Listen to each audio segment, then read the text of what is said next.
नमस्कार, नवदीप संदेश के साथ आप देख रहे हैं देश का लोकप्रिय हिंदी दैनिक समाचार पत्र नवदीप संदेश का डिजिटल प्लेटफॉर्म।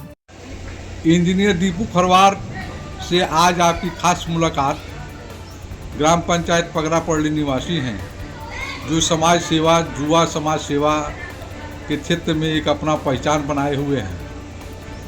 आज इनसे रूबरू में ग्राम पंचायत के प्रधान पद के प्रत्याशी भी हैं। कुछ मुद्दों पर इनके ग्राम पंचायत में सवाल है जो ये बताएंगे। सबसे पहले मैं आपके चैनल के जितने भी दर्शक हैं उन सभी को मेरा प्रणाम है, नमस्कार है।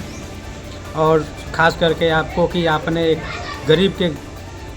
गरीब घर के लड़के को मौका दिया अपने चैनल के माध्यम से आवाज़ उठाने का, तो आपको भी धन्यवाद है। आज आप ये बतावें, अपने ग्राम पंचायत में जो पूर्व के प्रधान हैं वो आपके गांव में विकास कराए, तो क्या विकास जमीनी स्तर पर हुआ है कि नहीं हुआ है, और आपके मन में कैसे आया कि हम भी प्रधान पद के प्रत्याशी बने? क्या जनता और युवा आपके साथ हैं? ये मैं बता दूं कि ग्राम सभा पगरापल्ली के सभी माताएं, बहनें और चाचा और बाबा लोग, सभी लोगों का आशीर्वाद हमारे साथ निरंतर बना रहता है। मैं विगत 8-10 वर्षों से ग्राम सभा में एक समाज सेवी के रूप में मैं काम भी करता हूं और लोगों के लिए मैं समय भी देता हूं। लोगों के दुख में सुख में आता जाता रहता हूं। तो ग्राम सभा का चुनाव लड़ना एक ख़ास तौर पे पढ़े लिखे के लिए होना चाहिए, ना कि एक अनपढ़ों के लिए। और ख़ास करके मैं बता दूं पूर्व प्रधान लोगों के बारे में, तो जो प्रधानी 25 साल 20 साल कर चुके हैं, 5 साल कर चुके हैं, वो लोग भी एक बार और जनता से मौका मांगते हैं। तो जनता ये सब जानती है कि 5 सालों में जो आपने विकास नहीं किया है और 5 साल और आपको मौका जनता दे देगी, तो आप लोग लूटने का काम करें ग्राम सभा को। तो आप तो पेशे से एक इंजीनियर हैं और समाज सेवा में कैसे आपने मन बनाया कि हम गांव की समाज सेवा करेंगे? देखिए, मैं बता दूं, ये ग्राम सभा की सभी जनता जानती है कि मैं पेशे से इंजीनियर हूं और मैं कहीं भी किसी दूसरे राज्य में जाता तो वहाँ पे न्यूनतम 25 से 30 हज़ार में सैलरी और पैसा कमा लेता। उससे हमारा और हमारे परिवार का खर्चा आराम से चल जाता। लेकिन मैं इंजीनियरिंग पढ़ने के बाद भी मैं ग्राम सभा में निरंतर बना हूँ और लोगों के दुख में मैं आता जाता रहता हूँ। तो मेरे मन में आया कि मैं प्रधानी का चुनाव लड़ूँ। मैं प्रधान पद पर नहीं, उसके बाद में मैं जनता के लिए इतना कार्य करता हूँ। यदि जनता हमको मौका देती है, प्रधान बनाती है, तो मैं इससे बेहतर काम करूंगा। और जो भी पूर्व में प्रधान लोग रहे हैं उन लोगों से मैं बेहतर करने की जो क्षमता है वो मेरे पास है, ये जनता जानती है। अच्छा, क्या आपके गांव में विधवा विकलांग पेंशन हुआ है कि नहीं हुआ है? इस पर आप क्या कहना चाहते हैं? मैं बता दूं कि वर्तमान में और पूर्व में जितने भी प्रधान लोग रहे हैं वो सभी लोग ग्राम सभा को लूटने का काम किए। पेंशन के नाम पे, आवास के नाम पे, कहीं ना कहीं किसी माध्यम से लूटने का काम किया है।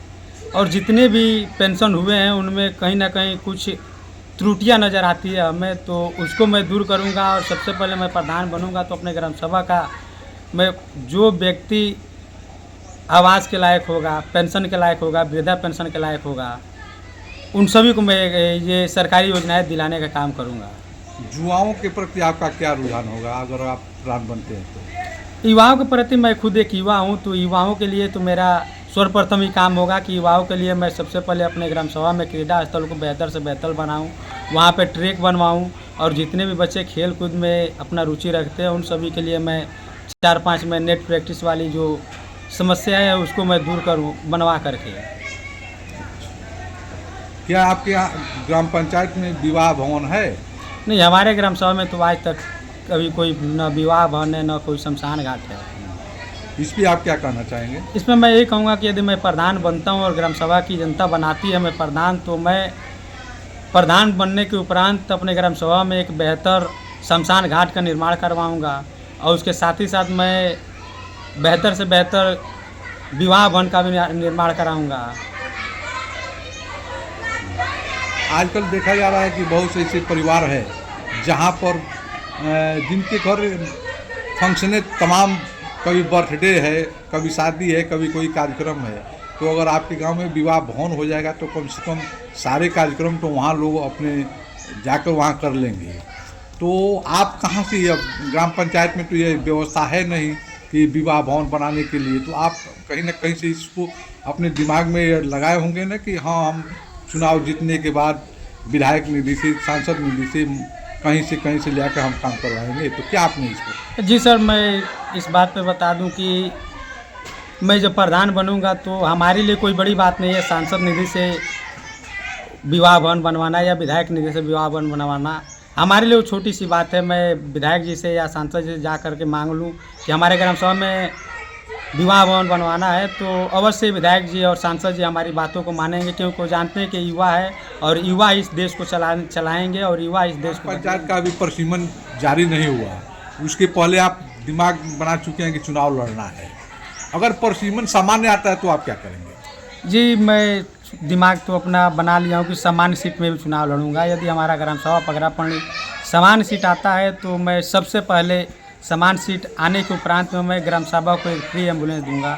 उसके साथ ही साथ निरंतर मोदी जी कहते रहते हैं कि स्वच्छ भारत स्वच्छ इंडिया, उसके तहत मैं ग्राम सभा को स्वच्छता के रूप में मैं एक ई रिक्शा चलवाऊंगा, जिससे ग्राम सभा की जो भी कचराएँ हैं एक जगह इकट्ठा करके उसको मैं किसी ग्राम सभा के बाहरी कोने में ले जाकर रखवाऊँगा। साथ ही साथ मैं बता दूं कि ग्राम सभा में आज तक जितने भी प्रधान लोग बने हैं, और मैं देखता हूं चारों तरफ घूमता हूं तो नाले की काफ़ी समस्या है ग्राम सभा में। तो मैं प्रधान बना तो प्रधान बनने के उपरांत मैं ग्राम सभा के कोने कोने से पक्का निर्माण करके मैं नाली बनवाऊँगा और प्रत्येक घर का मैं पानी निकासी हेतु नाली की व्यवस्था कराऊँगा। और जहाँ नाली बनवाने की नहीं व्यवस्था होगा वहाँ पे मैं वहाँ पे एक सोख्ता के रूप में, जो हमेशा निरंतर ग्राम सभा में चलती रहती है, मैं सोख्ता बनवाने का काम करूँगा। देश का महा आस्था का पर्व है छठ। हर परिवार से महिलाएं छठ घाट पर जाती हैं, छठ की पूजा करती हैं। आपके यहाँ छठ घाट का निर्माण हुआ कि नहीं हुआ, इस पर आप क्या कहेंगे? मैं बता दूं कि आज तक तो हमारे ग्राम सभा में 3-4 ऐसे छठ हैं जहाँ पे आज तक पूर्व प्रधान लोग कोई छठ घाट पे विकास ही कराना नहीं चाहते हैं। यदि मैं ग्राम प्रधान बना तो सबसे पहले मैं छठ घाट का सौंदर्यीकरण कराऊंगा। उसके साथ ही साथ मैं छठ घाट को पूरी तरीके से मैं उसको आरसीसी कराने का काम करूंगा। बहुत बहुत धन्यवाद। नवदीप संदेश में आपका साक्षात्कार हुआ, इसके लिए धन्यवाद है।